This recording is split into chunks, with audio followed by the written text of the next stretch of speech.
What's going on, guys, and welcome to what's probably going to be a 2 or 3 part little project here in Cedar Flags. So in the last episode, we went ahead and built the custom bridge right over Gravity Mod's first drop, and now we need to give people a reason to use that bridge and come to this part of the park. So we're starting back here, and I figured this is probably a really cool spot to do a go-kart track. So yeah, we got the go-karts in the last big, I think it was the summer update, or the spring update, I think. But we are going ahead and setting up a track. Now, you're going to notice right away that the layout of this track is pretty important to this whole, I guess, concept back here. So I really liked what we did with all of the scenery and the terrain and nature underneath Gravity Mod. And I was just looking at it, and I figured this would be a really, really cool spot to go ahead and twist something through here. And I didn't want to go ahead with another roller coaster. I felt like that could get a little crammed and confusing back here.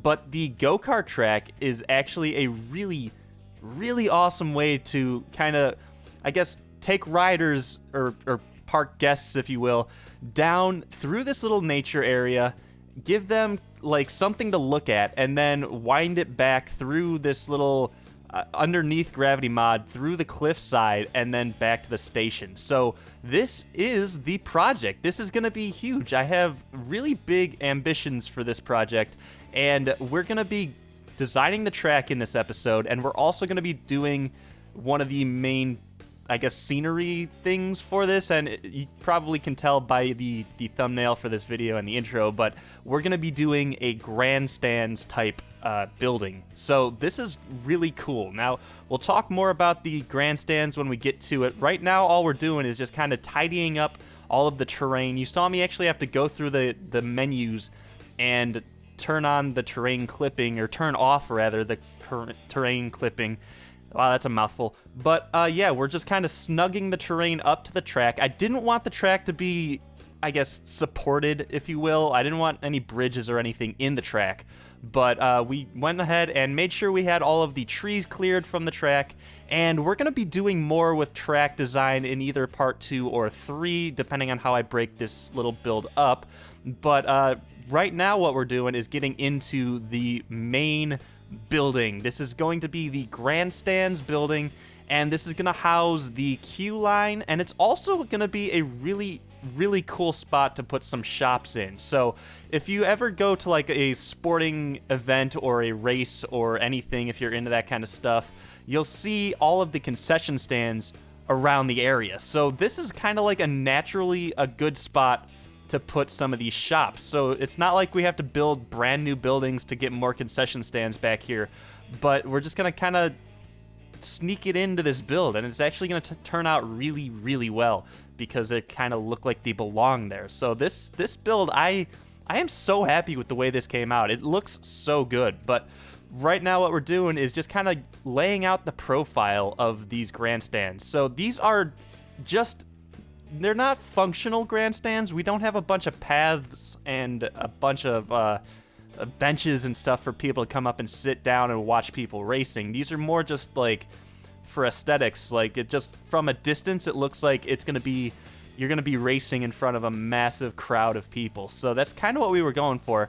And originally I laid this out with these metal alloy walls, but eventually I went to these smooth concrete walls because I felt like it kind of, it is more of the building material that you'd see giant stands like this. And I think I actually went to Google and I looked up some of the grandstands for like Daytona and some of the bigger racetracks out there just to kind of get an idea of how to build these. Because I'll be honest, at some point I was like kind of sketching this out in the game, and I was like, what is this supposed to look like? How am I going to get this to look good? And it wasn't happening. And then it always helps to kind of go get some inspiration. So that's one of the things that I recommend to people if they are trying to build something and they kind of know what they want in their mind, but they just can't quite make it happen in the game. I say go out, get some pictures, and then try to incorporate that into your build somehow. Now, it's not going to be exact. A lot of things in this game, like, you can't do a lot of the stuff that a real grandstand would have, like all of the advanced like scaffolding and metal supports and all that kind of stuff. You can get kind of close, but in the end, we kind of simplify stuff a little bit just to make it a little bit more in the realm of the game. And you just got to get creative with this stuff. You got to get a little bit creative and make stuff look like you want it to look. And you have to remember that you're going to be your biggest critique when you build stuff. Like, I like to build in this game. I like to get down to the guest level and the guest perspective. And a lot of times in these time lapses, you'll see me like back out to like the other side of the park and look just down a path and see what the guests would see. So from a distance, these grandstands, you're seeing us put the I guess the seating area, if you will. They are just art blocks. They're not functional, like I said, but if you go back and you look at these, it looks like there are just rows and rows of benches or whatever you want to call it, seating for all of the guests or the spectators. So it's just one of those things that you kind of got to get a little abstract with, but in the end, it turns out really nice. So we got that all set up. It was kind of annoying, I'm not going to lie.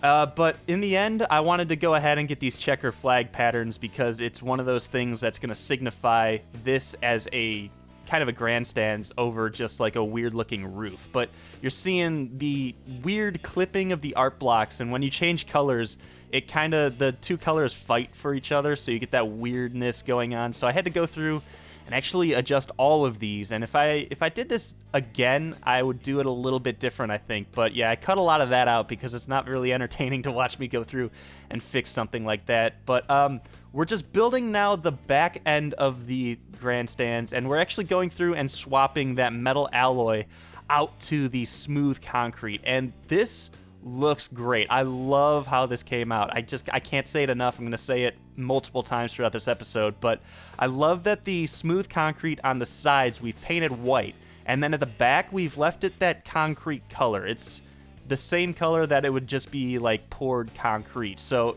it looks great. And then eventually we're going to we have this second layer here, if you will, with the railing on it. Now, again, this is just for looks. It's not actually functional. There's not actually a path up there. But we're just kind of giving that illusion that there are multiple levels to this. So as you walk up to this ride, yeah, it is a ride, technically. It's kind of weird to call go-karts a ride because you're actually interacting with it, more or less. You're not just riding it. But as you walk up to this, you want to give the illusion that there are a bunch of people in the stands. You're giving the guests something to get psyched up about. Like, this isn't just your everyday go-kart track. This is a phenomenon. This is going to be a really great experience, and that's the one thing that I really wanted to go for in this build. But you're seeing the back here just kind of take shape. Now, this is going to be the front-facing thing, if you will. As you walk around the park and as you come around the turn off the bridge, and you're going to see the track a little bit, but you're going to get to the back and you're going to see this massive structure. And it's really the only thing the guests are going to see, because you're not going to see the front of the grandstands. From a distance, you'll see it, but you're not going to get up close and personal with that. So it takes shape, and it's really cool. We just built up layers and layers here. And eventually, we'll actually take a third layer up and grab this whole kind of section here and move up another level. So it just looks like we have 3 levels of seating, if you will. So it's one of those things that just over time, I think it came together really well. I think I had the plan originally to do this grandstands, but over time it just got even bigger and even more grand, if you will. But we're just going through now and kind of figuring out. This was kind of weird. So I had to cut the grid down to the 7 by 7 meter or 7 foot rather grid instead of the full. I think it's 13 feet if you just like the normal grid.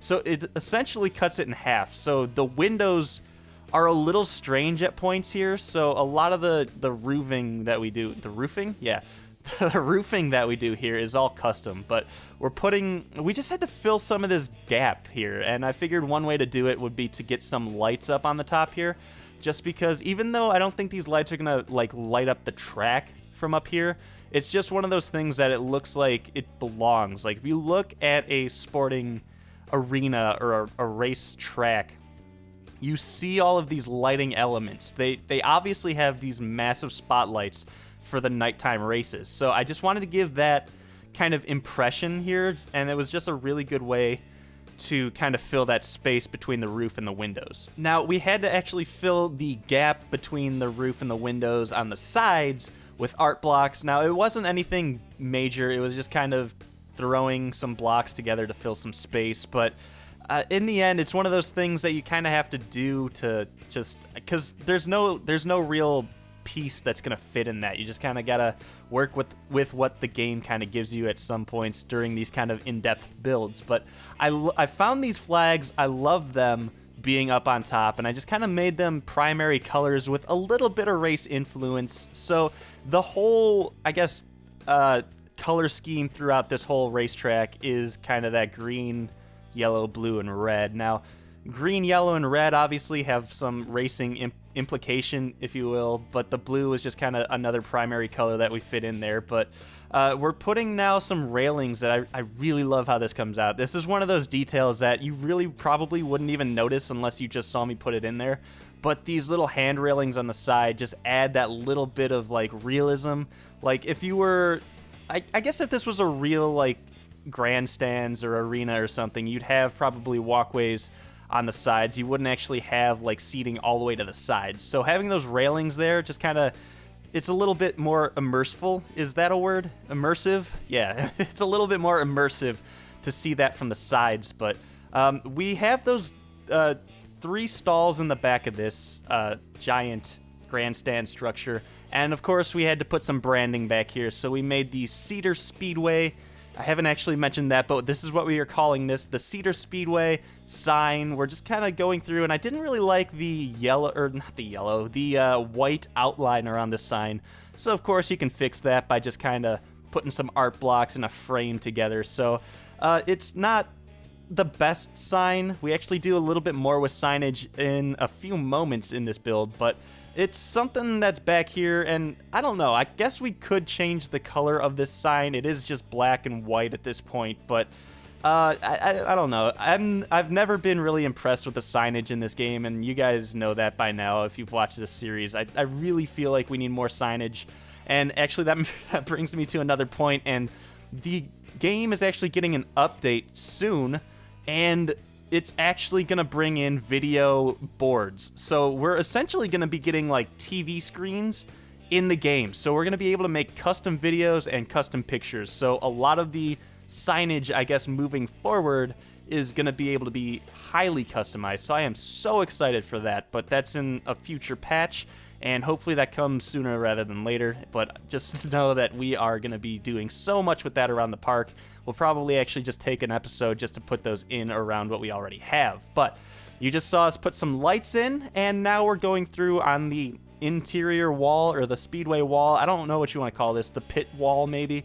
But we're doing some more signage work like I promised. Now, this was kind of an idea that I had to get some lettering on the wall, more branding around here. You know me, I love branding in terms of just throwing it everywhere.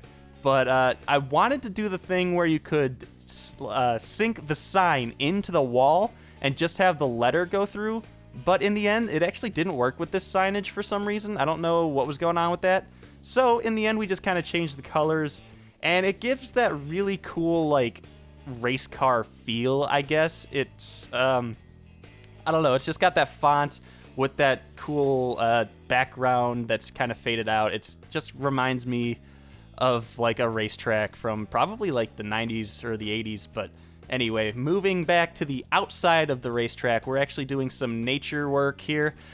This gets changed up a little bit, but it's nothing too major. The trees are basically the only thing that gets really changed here. I love having these trees on the inside of the track just because there's never going to be anything in there. It's always just going to be a nature zone. But the trees next to the grandstand, you'll actually see me here and there kind of move back and try to keep that view of the grandstands from the bridge. Ultimately, we kind of scrap all of these trees, and then we go ahead and do some scenery instead. So I actually found this really cool like flag structure. So we're using that, and we actually duplicate it. So there's 2 layers of flags. And then we go ahead and put another, like, an entrance sign. So walking across the bridge, if you can't tell that this is like a giant grandstand, and there's a go-kart track around it, you'll at least be able to see this sign, and it's going to say Cedar Speedway. So by then, you should be able to put 2 and 2 together, and you'll know that this is where the go-karts are. Which actually kind of reminds me, I don't really understand why this game doesn't have maps. If you've played this game, have you noticed that? Like, Roller Coaster Tycoon has always had maps. This game doesn't have maps. It's kind of weird. It kind of breaks your immersion a little bit because guests always kind of know exactly where they're going. But anyway, we actually use one of those scenery, or what is that even, like the path things that's going to attract people over to it. It's not a stall, it's just like a scenic area that's apparently like a landmark that you can plop down. You see it right there. But we go ahead and move some people. Hopefully we'll be able to come over here and just kind of take in the whole area. This is actually a really cool vantage point. That's why we go ahead and put this in here. It's just so cool that you can see the go-karts, and you can see Gravity Mod and all of the nature work that we've done so far around it. And you get to see from right here, you get to look at the tracks crossing each other. So it's going to be really cool. But we did have to go ahead and put some of these gates up just because the fencing in this area is definitely going to need to be kind of on point, if you will. There's just such a big canyon there. And the rides are so close to the pathway that the actual, like, if this were an actual park, there would have to be the fences just because it's a danger zone. Like, it's a high-risk area. So, tried to kind of incorporate that into this. But in the end, I don't know. I really don't like the fencing options in this game. I feel like we need more of them. Hopefully, we're getting some more soon. But I guess with that said, I do like the fence that we just used. It's kind of like a generic iron fence that is kind of minimalist in its styling, but it's basically just there for function. So we go ahead and set all that up, get some more nature working throughout the canyon, and then we move on to doing something that is kind of cool. It kind of brings the I guess theme of this area together. So that is these tires that I found. And originally I had looked for just like a single tire, but I couldn't find one. They don't have one in the game. And they instead have these like stacks of 3 tires, I believe. And so just sinking them down so only the one tire pops over and then putting flowers in there is a really, really cool way to kind of, I guess, make like a retainer around this path. So you'll actually notice that we have just plain dirt instead of grass or mulch like we have been using. I just wanted to kind of differentiate this area a little bit.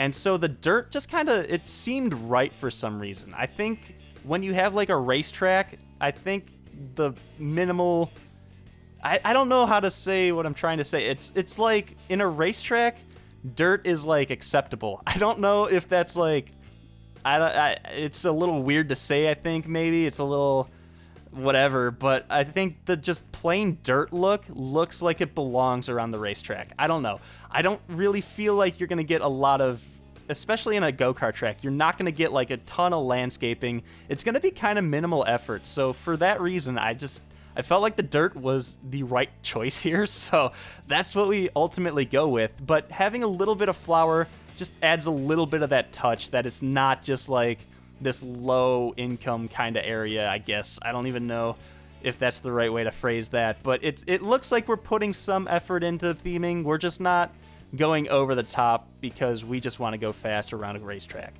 I guess that's I guess that's my mentality there. But anyway, we put a bunch of flowers in, and it was kind of annoying, I'm not gonna lie, because it was one of those things where if you grab 2 items and duplicate it, it always popped it above the ground. So I had to either try to duplicate it by just advanced moving it and keeping it the same level, or just doing all of the tires first and then putting all of the flowers in.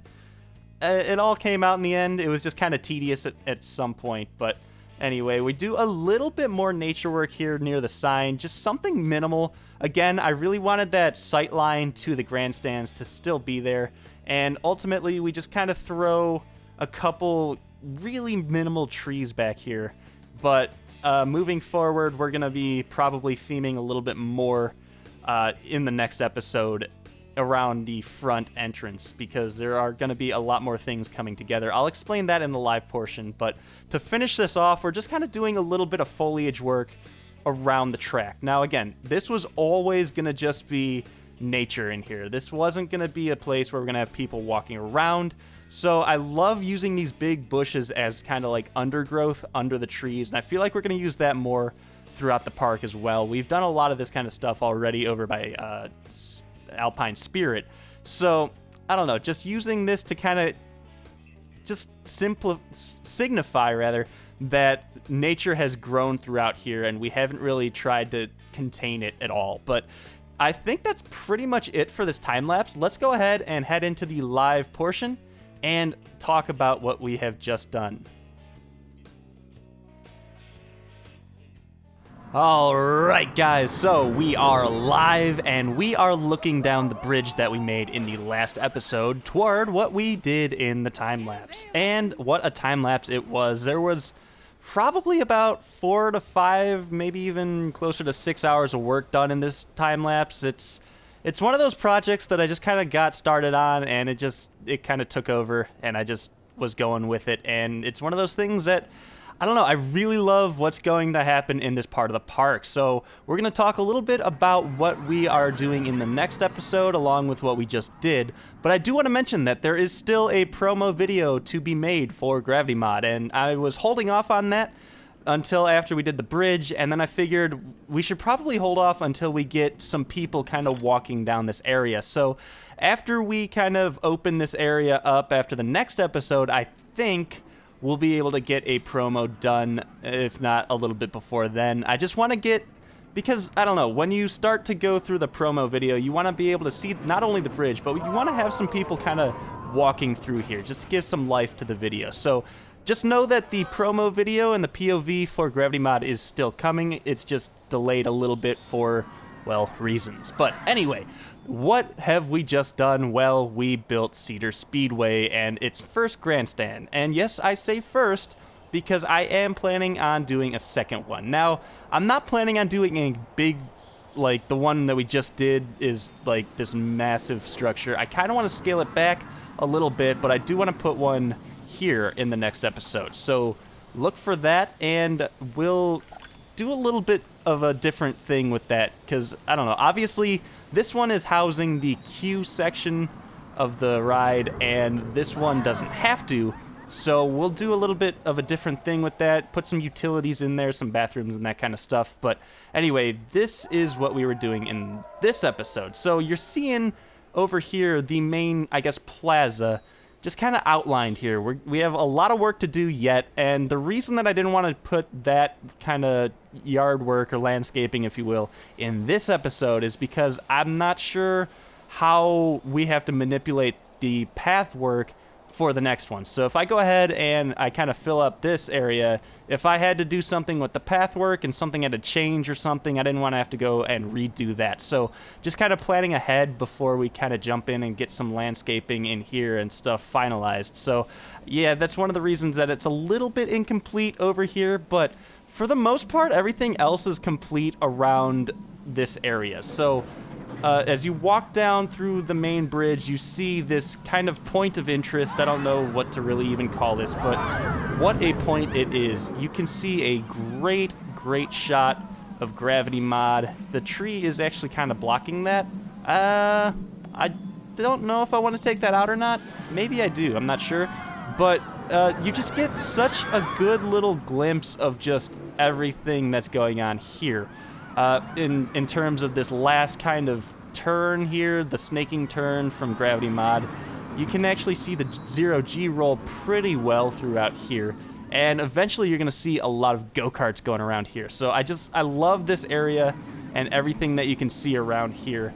And what's even more spectacular, I think, is the view that the riders on the go-karts are actually going to get. So coming out of the first, I guess, big turn here, you're going to see, obviously, a lot of trees, but as you kind of work down throughout here, it's going to be... this is just such a cool view right here alone. Like, having that big sweeping turn of Gravity Mod right over you as you drive down the canyon, Oh man, and then coming down here and seeing just more of gravity mod, but also seeing the cliff side. And I guess at speed, it's going to look really kind of scary. It's going to look like if you lose control of your car, you're going to fall off into the water, which obviously isn't going to happen, but I don't know. It's just that illusion, and it's just such a cool thing. And honestly, I don't know. In the probably second or third part of this, we might actually enclose this. This could be kind of cool with like a enclosed rock structure over it. So there are a lot of possibilities for track design here. And when I say track design, I mean more of like decorating around it. But it's just such a good use of this space. Like, I didn't want to have people walking over here. I didn't want to have people kind of like walking under gravity mod so much. So just having them riding under it is going to be such a, I guess, unique and interesting way of using this kind of natured area over here. So taking a closer look at what we did for the grandstands here, there's a couple things that you probably didn't catch in the time lapse, or I may have even just cut out of the time lapse. But the first thing is just on the back, you have these platforms here, and the one actually just has a small like archway, which would be more like the tunnel way that you would take into the actual grandstands. But we've just kind of blacked it out here, just give the illusion that it's there. But at the same time, there's really nothing there. It's just kind of for looks. Like, a lot of this grandstand is just for looks, but it looks good. From a distance, you'd be like, oh, there are tunnels there. But if you look closer, it's just a facade, which happens a lot at theme parks if you haven't noticed. But the other thing that's pretty cool about this down here is the actual structure itself. Like, when you get under here, you can actually see these tiered roofs of smooth cement down throughout here. So this is actually something that you would actually see at a ballpark or at a I guess, racetrack, if you will. I just kind of keep saying ballpark because it's essentially the same thing. Any sporting arena is going to have this kind of thing. But yeah, going down under here, you can see where the engineer or where the actual like construction had to take place, if you will. And it's just a really cool thing. Now, one thing that I will mention that I definitely cut out of the time lapse is this kind of art block floor down throughout here. It was kind of weird. Just having the natural grass or natural terrain down here was kind of strange. Again, we've been doing a lot with just the straight up dirt around this area. So having dirt in here looked weird. It felt like it should be finished, and there was no terrain painter for like cement or concrete. So just filling this area with a little bit of something just so it wasn't that natural look was it was necessary. It was kind of annoying because I actually had to take out the entire queue and then place the flooring and then make sure the queue didn't clip through it. But in the end, it was definitely worth it. And yeah, I don't know. This whole thing, I love this build so much. I love how this came out. And then from down here, it just looks like the grandstands are just there to watch you. And of course, it's a little close for like realism's sake, but again, it's just a facade. Like, if you were actually in these grandstands, it'd be kind of tough to see at certain points. But yeah, in the end, I feel like this build came out great, and I can't wait to show you guys what we have planned in the next area for over here in the next grandstand. So guys, that about wraps this episode up. This was part 1 of the Cedar Speedway build or project. Part 2 is coming up, and part 3 if necessary. And of course, somewhere in there, look for the gravity mod promo video. But guys, until then, I'll be back here, and I will see you back here in Cedar Flags.